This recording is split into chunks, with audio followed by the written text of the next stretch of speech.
The mahogany conference room doors had never felt so heavy as I pushed them open that Tuesday morning. The familiar scent of leather and coffee, which usually brought comfort, now made my stomach turn. I was early. I'm always early, but I wasn't the first one there. Oh, look who finally showed up. Amanda's voice dripped with fake concern as I entered the room. We were just discussing the new arrangements. My name is Olivia Chen, and at 31, I was about to watch 7 years of my life unravel in our family company's executive conference room. Or at least that's what they thought. I stood frozen in the doorway, staring at the nameplate in front of my usual seat. Former VP of Operations. Next to it, where the guest chair used to be, sat a shiny new placard. Amanda Mitchell, Executive Vice President of Operations. My younger sister twirled in my leather chair. My chair, her designer heels propped up on the mahogany table our grandfather had brought over from Italy when he first started Mitchell & Sons Pharmaceuticals. Don't look so shocked, Liv, she smirked. We all knew this was coming. Did we? I thought about the late nights I'd spent in this building, the weekends sacrificed, the relationships put on hold. 7 years of working my way up from entry level to vice president, learning every aspect of the business our grandfather had built. Meanwhile, Amanda had been busy posting Instagram photos from her extended gap year that had somehow stretched into her late 20s. My father cleared his throat from the head of the table, not quite meeting my eyes. Olivia, please take a seat. We have some changes to discuss. I walked calmly to the chair marked former VP, my heels clicking against the marble floor in perfect rhythm. 7 years in this company had taught me something valuable. Never let them see you sweat. Of course, Dad, I said, sitting down and placing my phone on the table.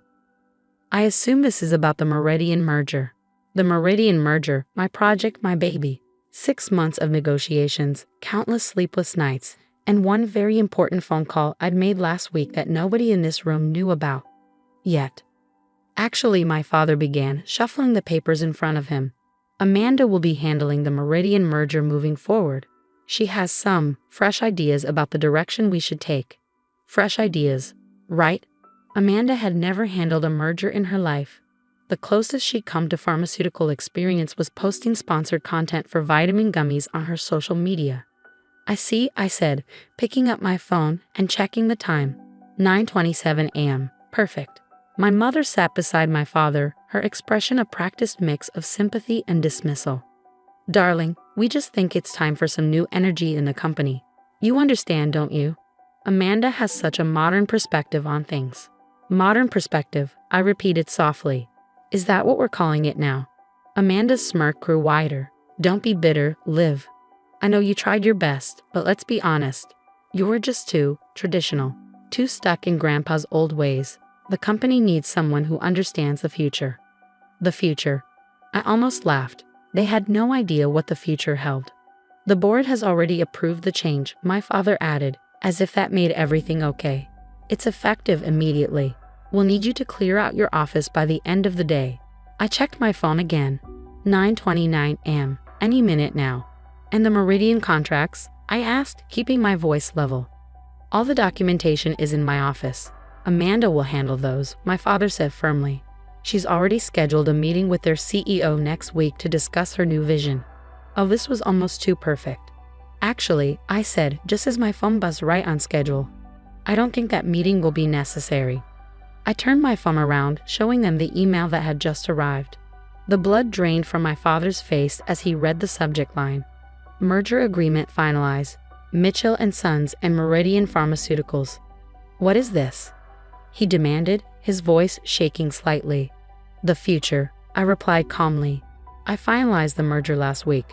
Meridian is now our parent company, and I've accepted the position of Chief Operations Officer for the entire merged organization. The silence in the room was deafening. Amanda's feet dropped from the table with a thud. You can't do that, she sputtered. Dad, tell her she can't do that.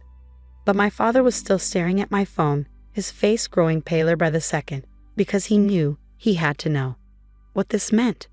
The merger wasn't just a merger, it was a takeover, and I had orchestrated the whole thing. Actually, I continued, standing up and straightening my blazer. I can. And I did.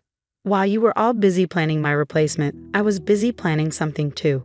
Meridian didn't just want our market share, They wanted our talent. Specifically, my talent. I picked up the former VP placard and placed it in front of Amanda. Congratulations on your promotion, sis. Unfortunately, as the new COO, my first action will be a restructuring of the executive team. You understand, don't you? We need someone with actual experience in pharmaceuticals. My mother found her voice first. Olivia, you're destroying your family's legacy. I turned to her, feeling a lifetime of dismissal and favoritism fuel my next words. No, Mom, I'm saving it. This company hasn't been a family legacy since you and Dad started treating it like Amanda's future trust fund instead of a serious business. We can fight this, my father said, but his voice lacked conviction. He knew better. I learned corporate law from the best, him. You can try, I agreed. But then I'll have to share with the board exactly why Meridian was so eager to take over. Should we discuss the financial irregularities I discovered? The ones conveniently coinciding with Amanda's many business trips to the Maldives. Amanda's face went from red to white in record time. You wouldn't dare. Try me. My phone buzzed again. Meridian's CEO this time. If you'll excuse me, I have a company to run. HR will be in touch about the restructuring. I headed for the door, then paused.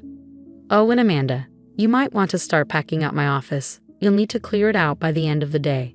As I walked out, head held high, I heard Amanda's voice crack. Daddy, do something.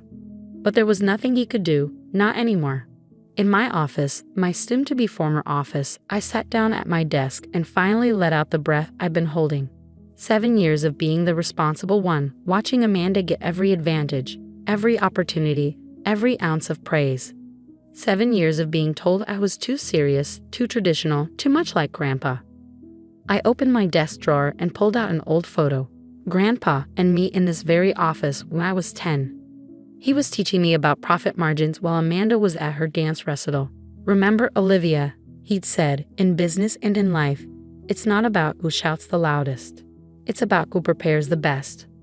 I'd taken that lesson to heart, spending years learning every aspect of the business, building relationships with our partners and competitors, understanding the industry inside and out.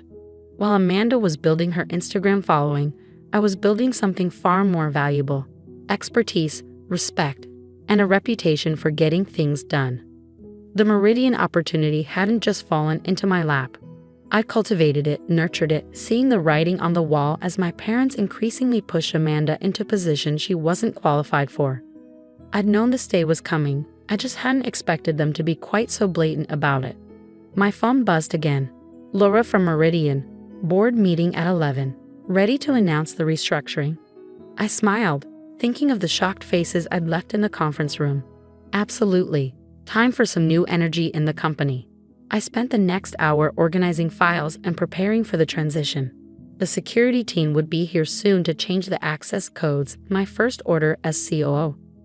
Not that I didn't trust my family, but, well, actually, that was exactly it. I didn't trust them, and they'd given me every reason not to. A knock at my door interrupted my thoughts. I looked up to see my father standing there, looking older than I'd ever seen him. Can we talk? He asked, his voice uncharacteristically hesitant. I gestured to the chair across from my desk. Of course. I assume you've spoken to legal. He nodded, sinking into the chair. You've outplayed us all, haven't you? The quiet one, the serious one, the one we thought was too traditional to see the big picture. Funny how that worked out, I replied, keeping my voice neutral. Though I have to wonder, did you really think I wouldn't fight back? That I'd just accept being pushed aside for Amanda's latest whim? We thought. He trailed off, then tried again. Your sister has such natural charisma, such presence. We thought she could be the face of the company while I what, Dad? Continued doing all the actual work? Continued making all the hard decisions while she took the credit. He had the grace to look ashamed. We never meant to hurt you. No, I agreed. You just never thought about me at all. Not really, not as anything more than Amanda's support system. The silence stretched between us, heavy with years of unspoken resentment and missed opportunities. Finally, he spoke again. What happens now? I handed him a folder. I prepared it weeks ago, knowing this conversation would come. Now we move forward. The merger is happening. The restructuring is happening. But, I paused, making sure I had his full attention. There's still a place for you in the company, if you can accept that things are going to be different. He opened the folder, scanning the documents inside. His eyes widened slightly. You're keeping me on as chairman? A non-executive chairman, I clarified. You'll maintain your board seat and voting rights, but operational decisions will run through me and Dad.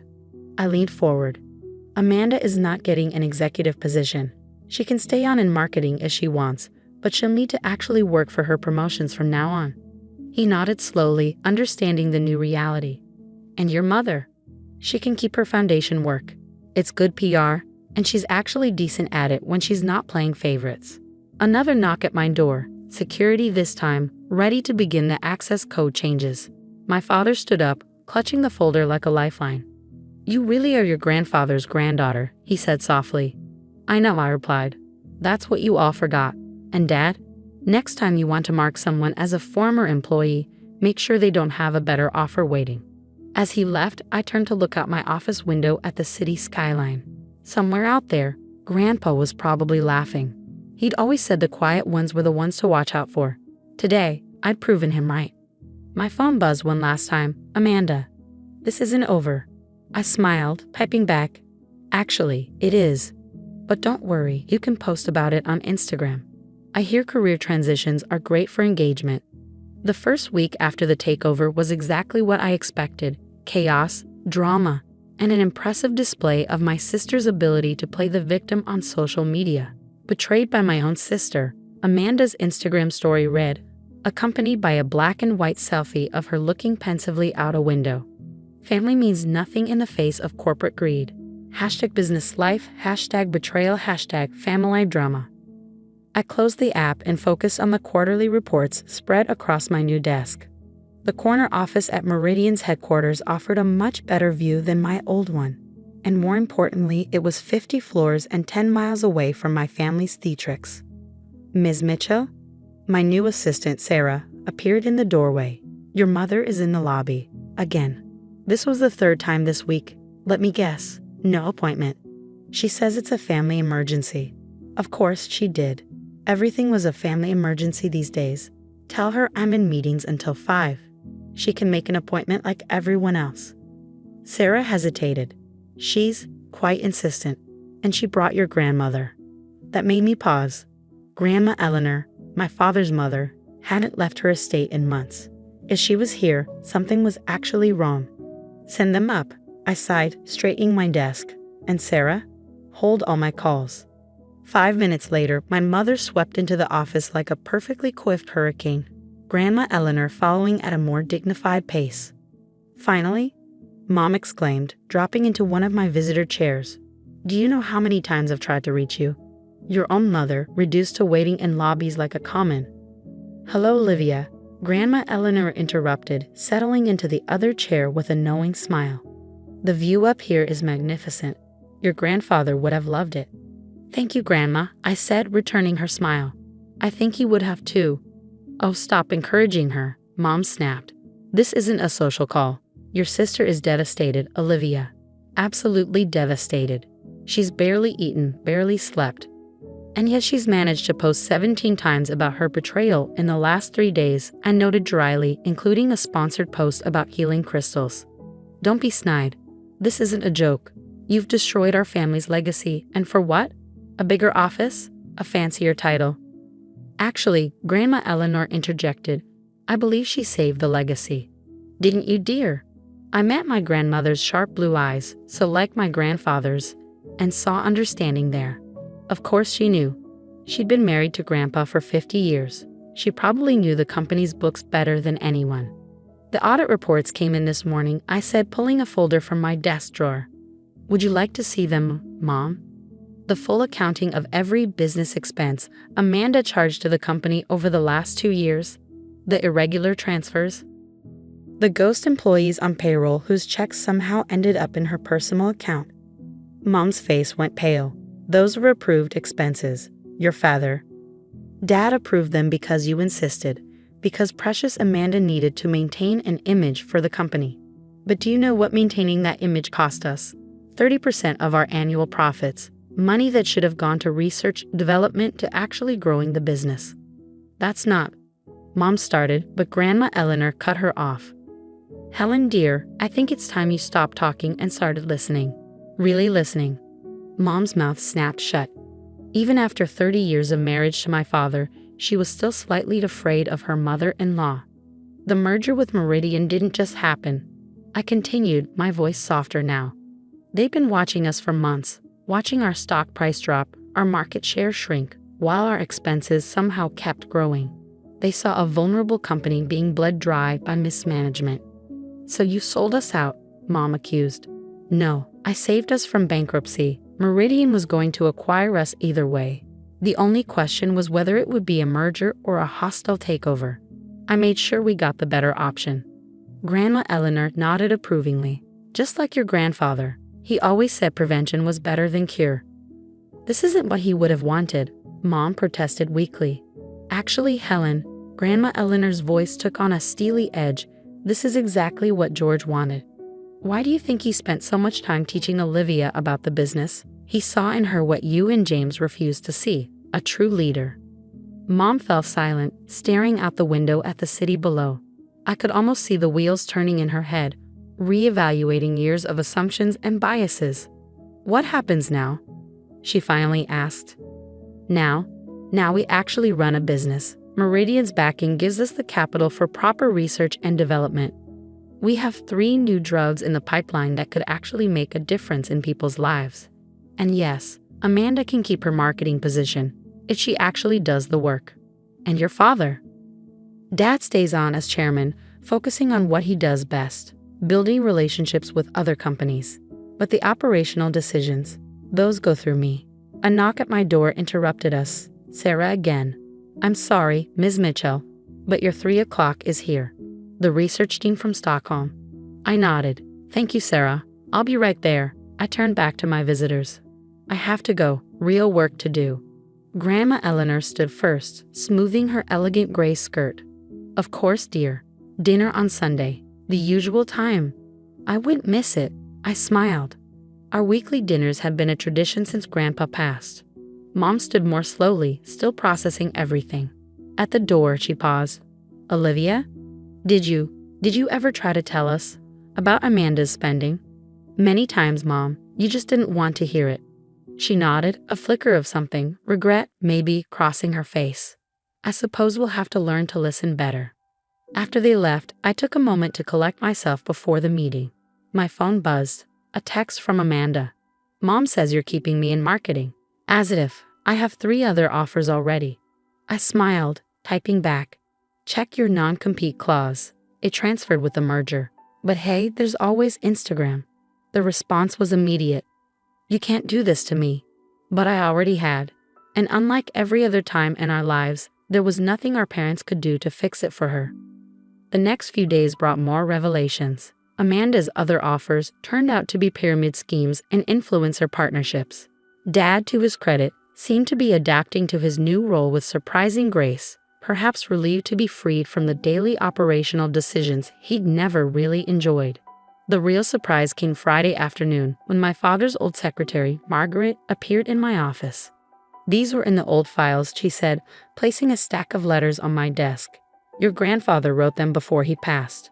One for each of his grandchildren, to be opened when they took over the company. My hands trembled slightly as I picked up the envelope with my name. Inside was a single sheet of paper, covered in Grandpa's distinctive handwriting. Letter remains unchanged. It's already perfect. I wiped away a tear, carefully folding the letter. In my pocket, my phone buzzed again. Probably another dramatic text from Amanda or a passive-aggressive message from Mom. But for now, I let it wait. Instead, I walked to the window, looking out at the city stretching before me. I had work to do, real work, important work. And for the first time in my career, I didn't have to prove anything to anyone except myself. 3 months into the merger, I sat in my office reviewing the latest quarterly reports. The numbers didn't lie. Our profits were up 40%, research and development were flourishing, and employee satisfaction had reached an all-time high. Yet the victory felt bittersweet as I stared at the email that had just landed in my inbox. Family dinner, mandatory attendance required, my mother's subject line declared. After 12 weeks of cold shoulders and passive-aggressive texts, she was attempting to force a reconciliation. The timing wasn't coincidental. Tomorrow's board meeting would reveal the company's remarkable turnaround, and suddenly, everyone wanted to be on speaking terms again. "Sarah," I called out to my assistant. "What's my schedule like this Sunday?" She appeared in the doorway, tablet in hand. "Actually, you have the quarterly review with the Stockholm team." "Cancel it," I said, surprising us both. "Tell them something came up, family business." A soft knock at my door made us both look up. Dad stood there, looking almost uncertain.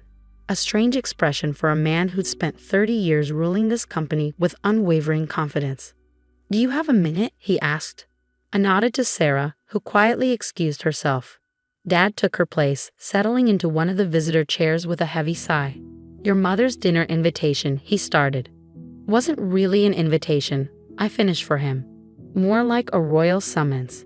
He actually chuckled at that. "She's trying. In her way." He paused, studying me with new eyes. "The board reports came in early. You've done in 3 months what we couldn't do in 3 years. Amazing what happens when you focus on pharmaceuticals instead of Instagram followers." "Olivia," he sighed, running a hand through his graying hair. "I owe you an apology, several actually." I set down my pen, giving him my full attention. This was new. Dad didn't do apologies. "The thing is," he continued, "we got so caught up in Amanda's sparkle, I suppose. Her big ideas, her grand plans. We forgot that business isn't built on plans, it's built on execution. And accountability," I added quietly. "Yes, that too." He pulled out a folded piece of paper from his jacket. "I found this in my old office while clearing it out. It's from your first year with the company." I recognized it immediately, my initial proposal for streamlining our production process. The one that had been repeatedly shelved in favor of Amanda's flashier marketing campaigns. "You implemented it last month, didn't you?" he asked. "The new automated system." I nodded. "With some updates. Technology's evolved since then. It's saving us millions, just like you said it would." He carefully refolded the paper. "We should have listened." I should have listened. Before I could respond, my phone buzzed. Amanda's face flashing on the screen. I let it go to voicemail. "She's still not taking it well," Dad observed. "She's taking it exactly how you and Mom taught her to take disappointment, by expecting someone else to fix it." He winced but didn't argue. We both knew it was true. "The marketing department submitted their quarterly reviews yesterday," I said, pulling up the file on my computer. "Want to guess how many meetings your precious CEO in training has actually attended?" "Olivia?" "2, Dad. 2 meetings in 3 months. But she's posted 37 times about being silenced and oppressed by corporate politics." He had the grace to look embarrassed. "We may have enabled certain behaviors." May have. I couldn't help but laugh. "Dad, you created a monster. And now you're all shocked that you can't handle actual responsibility." My phone buzzed again. Amanda's 3rd attempt in an hour. This time, I answered and put it on speaker. Finally, her voice filled the office. "I've been trying to reach you all day. Listen, about Sunday's dinner. I think it's time we discuss my return to a more suitable position. Executive VP of Global Strategy, maybe? Now that you've had your little power play." "Amanda," I interrupted, "are you calling from the marketing meeting that started 10 minutes ago?" A pause. I had a conflict. A nail appointment isn't a conflict. It's a choice. Just like showing up unprepared to every meeting you do attend is a choice. Just like treating this company like your personal ATM was a choice. "That's not fair. Daddy, tell her." "No," Dad said firmly, surprising us both. "No, Amanda. Your sister is right. This stops now." Another pause, longer this time. When Amanda spoke again, her voice had that dangerous sweetness she used when plotting revenge. "Fine. I guess I'll just have to show the board those emails about the Meridian deal. The ones from before the merger. I'm sure they'd be very interested in how their new COO orchestrated everything." I smiled, though she couldn't see it. "You mean the emails that detail how I saved the company from your embezzlement? Please share them. I'm sure the board would love to know exactly why I had to take such drastic action." "You wouldn't dare. Try me." "Oh, and Amanda? The meeting you're missing? It's being recorded. Have fun explaining another absence to HR." I hung up, meeting Dad's stunned expression. "She's not going to stop," he said quietly. "No, she's not. Which is why I've already documented everything. Every fraudulent expense, every missed meeting, every attempt at manipulation. The question is, Dad, are you and Mom going to keep enabling her, or are you finally ready to let her face consequences?" He was quiet for a long moment, staring out at the city skyline. Finally, he turned back to me. "Sunday's dinner," he said. "Let me handle your mother. You just keep doing what you're doing here." He gestured to the quarterly reports. "You're making your grandfather proud." After you left, I sat back in my chair, thinking about how much had changed. 3 months ago, I was the responsible but overlooked daughter. Now, I was running the company my grandfather built, turning it into something even better than before. My phone buzzed with a text from Grandma Eleanor. "Your mother's in quite a state about Sunday. Should I bring the good wine?" I smiled, typing back, "Better bring 2 bottles." The rest of the afternoon passed in a blur of meetings and decisions. Real work, the kind Amanda had always dismissed as beneath her.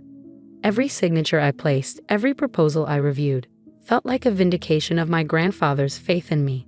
At 6, Sarah popped her head in one last time. "Mr. Harrison from Meridian is on line 1. Says it's about the new research facility." "Put him through," I said, then paused. "And Sarah?" "Go home. It's late."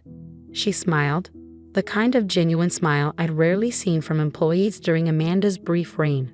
"Thanks, Ms. Mitchell. Oh, and congratulations on the quarterly numbers. The whole office is buzzing." After she left, I took the call, discussing plans for a state-of-the-art research facility that would create hundreds of jobs and potentially groundbreaking new treatments. This was what business was supposed to be about, not social media followers or designer wardrobes, but creating something meaningful.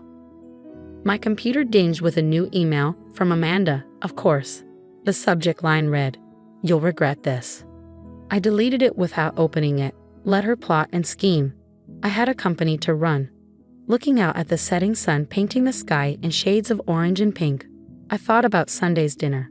Mom would try to guilt me, Amanda would threaten and manipulate, and Dad would attempt to play peacemaker. But for the first time in my life, I didn't need their approval or acceptance. I pulled out Grandpa's letter, rereading his words about quiet strength and true leadership. He'd seen something in me long ago, something my parents had missed in their rush to crown Amanda as the golden child. As if on cue, my phone lit up with another call, this time from Mom, probably to remind me about Sunday and list all the ways I'd disappointed her. I let it go to voicemail. After all, I had more important things to focus on.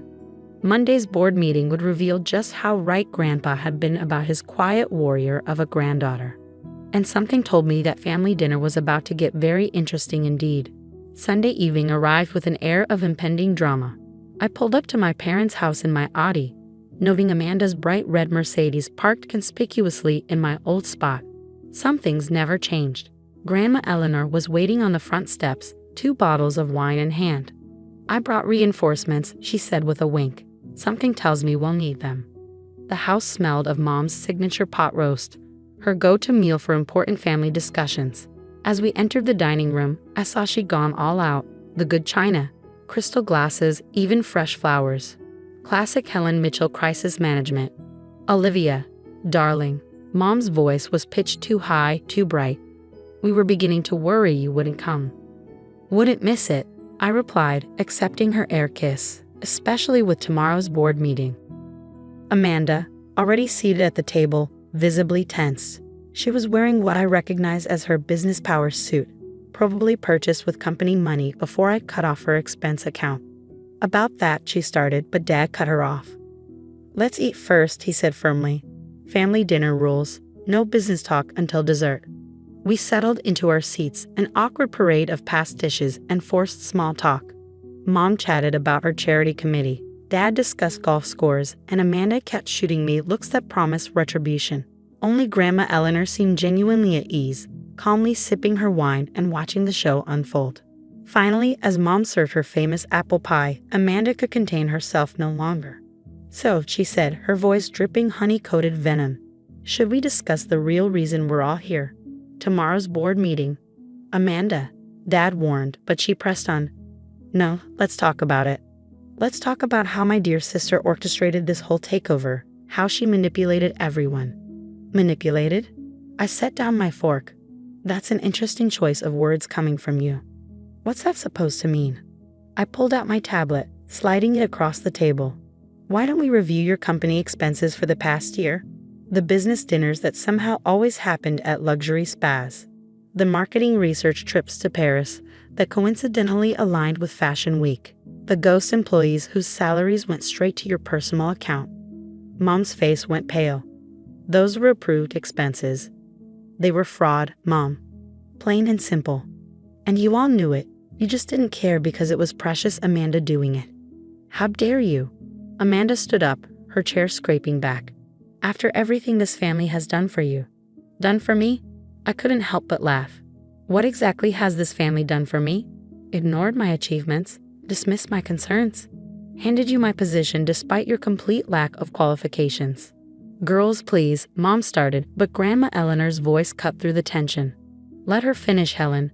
I think it's time we all heard what Olivia has to say. I took a deep breath, feeling the weight of years of silence lifting. You want to know why I orchestrated the merger? Because this company, Grandpa's company, was dying. Not because of market conditions or competition, but because you treated it like a personal piggy bank instead of a business.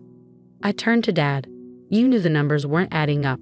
You knew Amanda's spending was out of control, but instead of dealing with it, you buried your head in the sand and hoped it would somehow fix itself.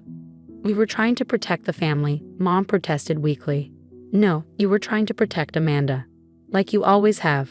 And look where it got us. The company nearly bankrupt, employees demoralized, and our reputation in shambles. But the merger fixed everything. Amanda interjected. So really, you should be thanking me.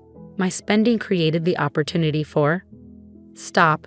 Dad's voice was quiet but firm. Just stop, Amanda. We all turned to look at him. In the soft dining room light, he suddenly looked older, tired. Your sister is right, he continued. About all of it. We failed, not just the company, but both of you. We failed Amanda by never setting boundaries, never demanding accountability.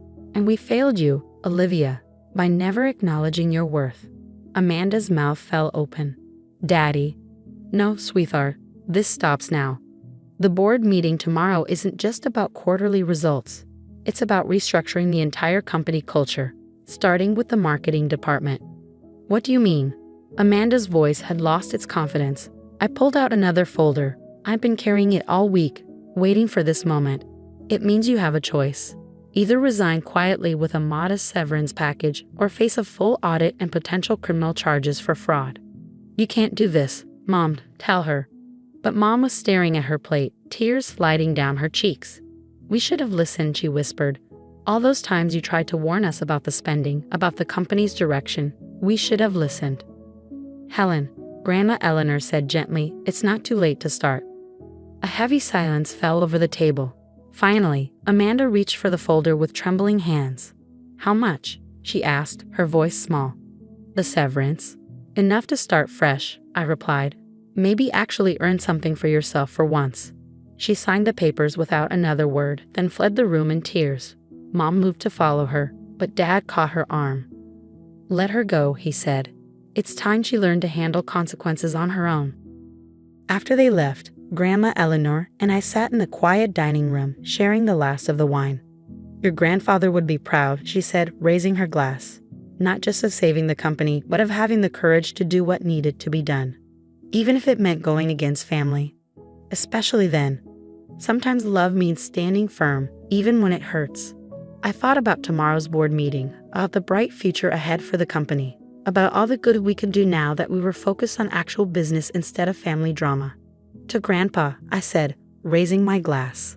And to quiet warriors. And to you, my dear, Grandma Eleanor added with a smile. The CEO he always knew you could be. As we drove home later that night, my phone buzzed with a text from Dad. The board packet for tomorrow. You've done more in 3 months than we did in 3 years. I was wrong. We all were. I smiled, thinking of Grandpa's letter in my desk drawer. He'd known all along what kind of leader I could be, not the loudest or the flashiest, but the one who would put the work first, the one who would protect his legacy, even if it meant standing alone. Another text came through, this time from Amanda. I hope you're happy. You've ruined everything. No, I thought, looking at the city lights spreading out before me. I'd saved everything. And finally, after all these years, I'd saved myself too. Tomorrow's board meeting would show the world what my grandfather had seen in his quiet granddaughter. The numbers would speak for themselves, just like they always had for those who cared to listen. And for the first time in my life, I knew without a doubt that I'd made the right choice.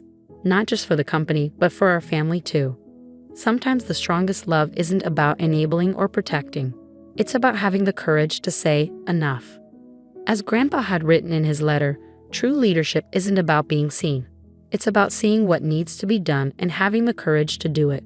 And I had finally found that courage.